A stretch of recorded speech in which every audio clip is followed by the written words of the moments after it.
প্ৰাৰ্থনা আছে তেওঁ যাতে ন্যায় পায় সেইকাৰণে সেইকাৰণে প্ৰতিদিনে hashtag justice for Zubeen Garg সকলোৱে লিখিব এবাৰ আৰু সকলোৱে ন্যায় প্ৰাৰ্থনা কৰিব সদায় যি হৈছিল আমি জানিব লাগে সেইটোৱে কথা আজিলৈকে জনা নাই কি হ'ল 22টা দিন পাৰ হ'ল আজিলৈকে আমি নাজানো কি ঘটনা ঘটি গ'ল কিন্তু আপোনালোকে সকলোৱে লিখিব আপোনালোকৰ ছ'চিয়েল মিডিয়া আছে এখন যুদ্ধৰ আমাৰ সকলোৰে এখন হাতত প্লেটফৰ্ম আছে সকলোৱে প্ৰাৰ্থনা কৰাৰ লগতে আপোনালোকে জাষ্টিছ বিচাৰিব লাগিব এতিয়া সেইকাৰণে আমি খুব ধৈৰ্যৰে আমি অপেক্ষা কৰি আছোঁ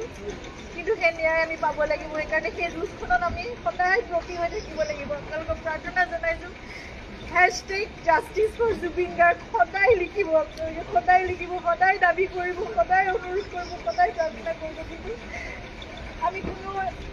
মানে অশান্তি বিচৰা নাই শান্তিপূৰ্ণভাৱে যাতে ন্যায় ব্যৱস্থা আমাক সেইখিনি ন্যায় দিয়ে সেয়াই প্ৰাৰ্থনা কৰিছোঁ